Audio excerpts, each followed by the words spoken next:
up, my people?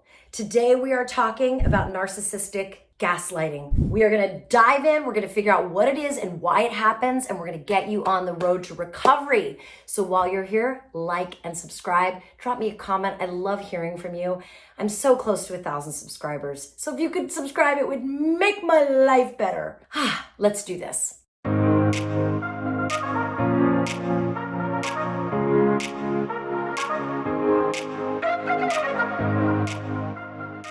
All right, so let's talk about this. What is narcissistic gaslighting all about? Well, here's the thing. Narcissists are people that feed off of other people. And everything I've learned about narcissists, I have learned from personal experience, but also from the wisdom and teachings of Rebecca Zung. She is so powerful. So head over there if you need more content on narcissism specifically. But here we're talking about communication patterns. So we're going to talk about narcissistic gaslighting. But it is important to understand who narcissists are and how they roll, and the function that narcissistic supply plays in how they connect with other people, or rather how they consume other people. When you think about people who are narcissists, narcissists are people that feed off of other people's energy. That's the supply, right? And that energy can be anything. It can be positive energy, adoration. They love finding people that will just listen to everything they have to say with, starry eyes. They love attention. They love even negative attention. If things are too calm, they will start a problem. They will start a tornado. They will start a shitstorm because they like it. They like the spinning vortex of energy, whether it goes up or down, they don't care. They just want it. They want your energy. And here's the thing. When they sense that there is a disconnection between your energy and theirs, because they're so used to feeding off of you, think of them like a mosquito, right? Just sucking on your neck while you're sleeping and while you're awake. And when we bat the mosquito away, they don't like that. That's when they turn on the gaslighting technique. So let's say, for example, you're like, whoa. You know what? We have been talking about your problem at work for the past 20 minutes and it's all we ever talk about. Let's talk about something else. That narcissist will not like that. They won't like it. And they will gaslight you by saying, oh my God, you are such a bad friend. You are so selfish. You are. Gaslighters will never, ever accept responsibility. They will never inquire into your lived experience. They don't want to hear it. So what they will do is talk you out of your lived experience, right? Here's an example. One time I confronted a friend and said, God, when you said X, it really hurt me. And she turned it around and became the victim and blamed me. You know everything that I'm going through right now. How could you possibly bring this up at a time like this, right? That is an example of narcissistic gaslighting in action. And what it does is it gives them a double bonus. Number one, they get to feed off of the energy of you doubting yourself. Because when somebody gaslights you, they try and talk you out of what you know to be real.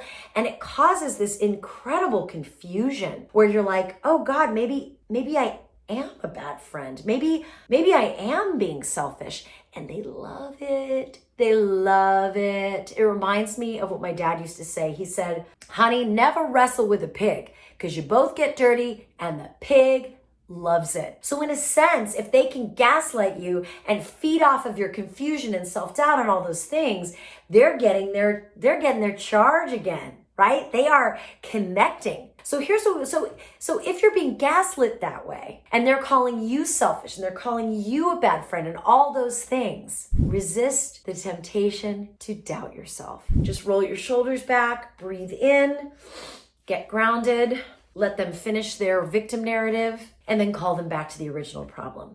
Like I said, I appreciate that this is a tough time for you, but I've got my own issues too. And what I won't do is talk about this thing that we keep talking about over and over again. So how about we talk about that fire in the hills last week? Did you see that on the news? Switch the subject. Do not back down. Do not feed into the drama.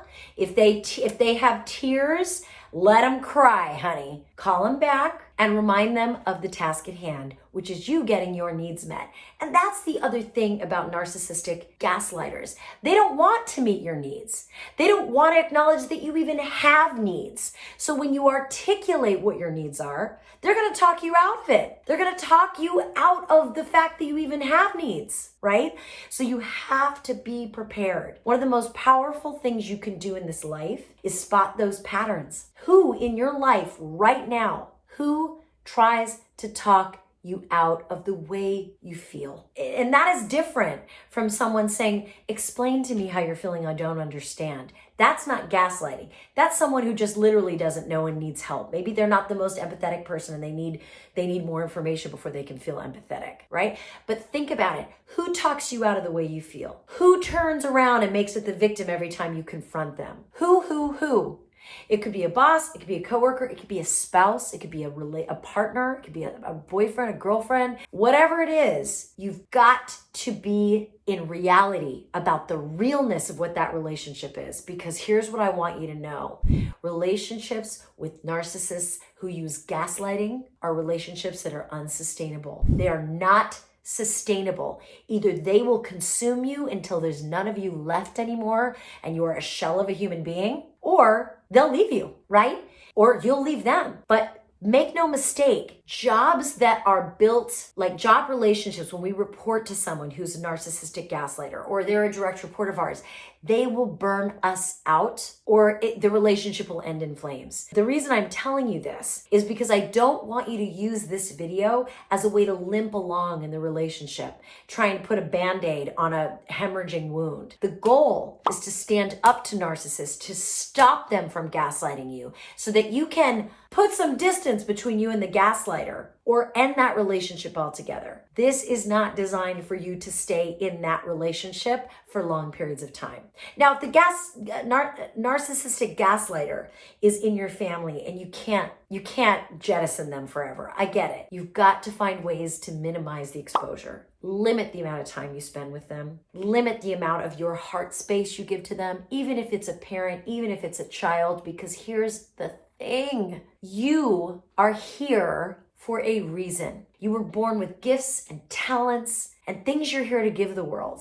And the more you drain your life force on people that are hungry ghosts just consuming you until there's nothing left, the less likely you are to do the things that you were born to do. And that's what this is all about. This is about letting you get to a place where you are strong in your sense of reality. You know who you are and what you came to do. And you take nothing less than relationships that make you feel good and that help you shine. That's the point of all this. I hope that was helpful. Drop me a note. Let me know what's resonating. Like and subscribe and spread the word. If you know other people that are struggling with this, share this with them.